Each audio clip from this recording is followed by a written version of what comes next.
네, 두 번째는 부부의 하나됨, 즉 부부의 연합으로 상처를 치유하라는 것입니다. 인간은 죄인이라고 그러죠. 우리가 보통 결혼식 할 때 선남 선녀가 만난다고 얘기합니다.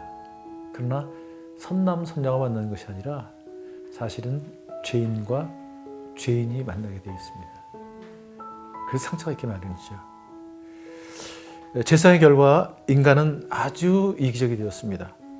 내가 하면 로맨스, 남이 하면 불륜, 또 내가 돈을 받으면 후원금, 남이 받으면 뇌물, 그리고 우리가 모이면 단합대회를 한다고 하죠. 그러나 남이 모이면 담합을 한다고 합니다. 또 정치적으로 보면 우리 당에서 하는 일은 다 나라와 민족을 위한 길이고 다른 당이 하는 일은 나라 민족을 망치는 길이라고 주장합니다.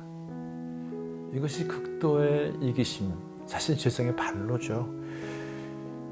그 이기심 때문에 상처를 주고받고 또 집단 이기가 성행하는 것입니다.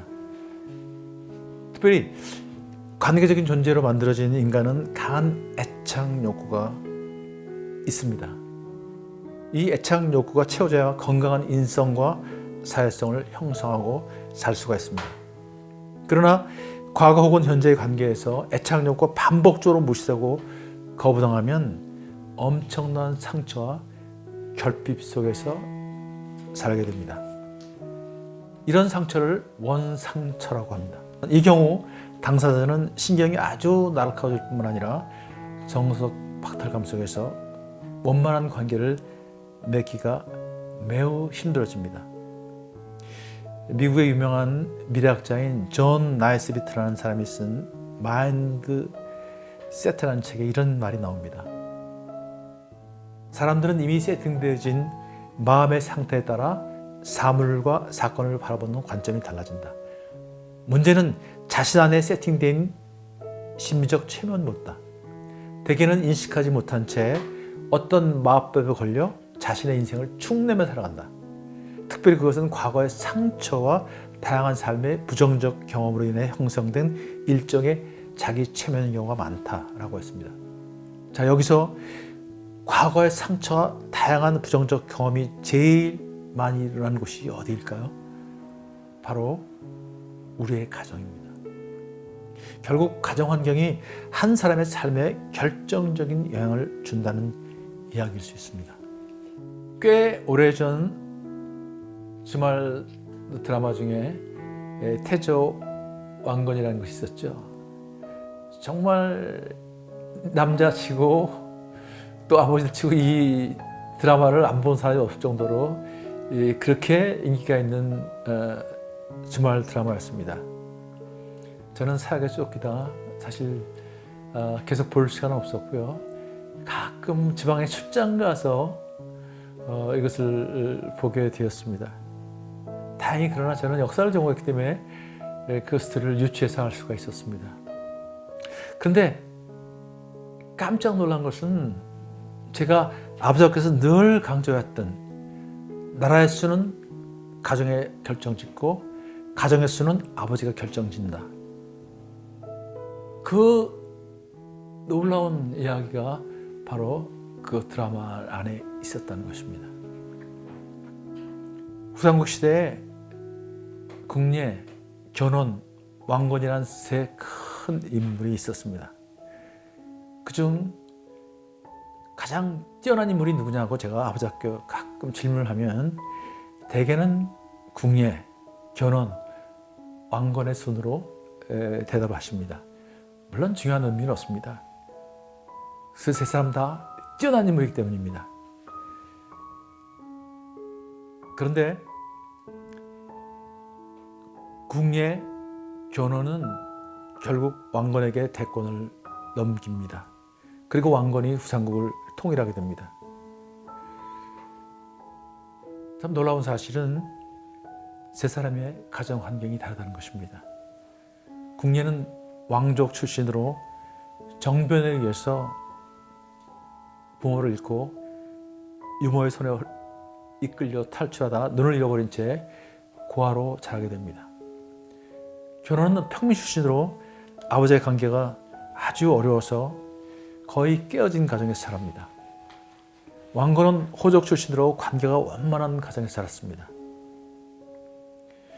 궁예는 온갖 어려움을 극복하며 뛰어난 능력으로 정권을 잡아 왕이 되지만 그 후부터 문제가 드러나기 시작했습니다. 그가 나라를 다스리는 독특한 방법이 있었죠. 한참 많은 사람의 입에 그 오르내리던 바로 그 유명한 법, 저런 법도 있었나? 뭘까요? 바로 관심법입니다. 내가 내 마음을 보고 있다. 내 마음을 읽고 있다. 그러니 나를 배신할 생각하지 마라. 무슨 뜻일까요? 나는 너를 못 믿겠다. 궁예를 움직이는 그 심리적 기대는 바로 불신이었습니다. 어머니, 아버지로 구성된 따뜻한 가정에서 애착 관계를 통해서 기본 신뢰를 쌓아야만 건강한 인성과 사회성을 갖게 되는데 안타깝게도 궁예에게는 그런 환경이 주어지지 않았습니다. 고군분투하며 생존하는 그런 어려운 환경 속에서 홀로 자란 그는 누구보다 강해왔고 마침내 뛰어난 능력으로 자수성가해서 성공할 수가 있었습니다. 그러나 왕이 되자 중독되지 못한 그런 결핍과 또 그러한 상처가 드러나기 시작했습니다. 바로 관심법은 많은 사람을 제거하는 용도로 또 많은 사람들을 조종하는 용도로 사용되기 시작되었던 것입니다. 조금만 이상하면 불신이 되면 관심법으로 가차없이 상대방을 제거했습니다.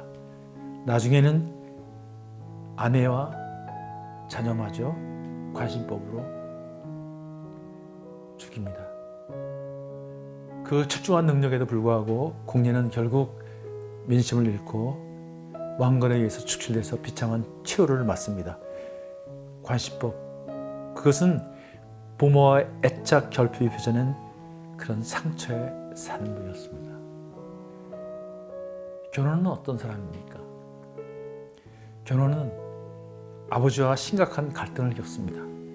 일관성이 없는 아버지, 감정이 미성숙한 아버지 밑에 자란 그는 분노가 많았습니다.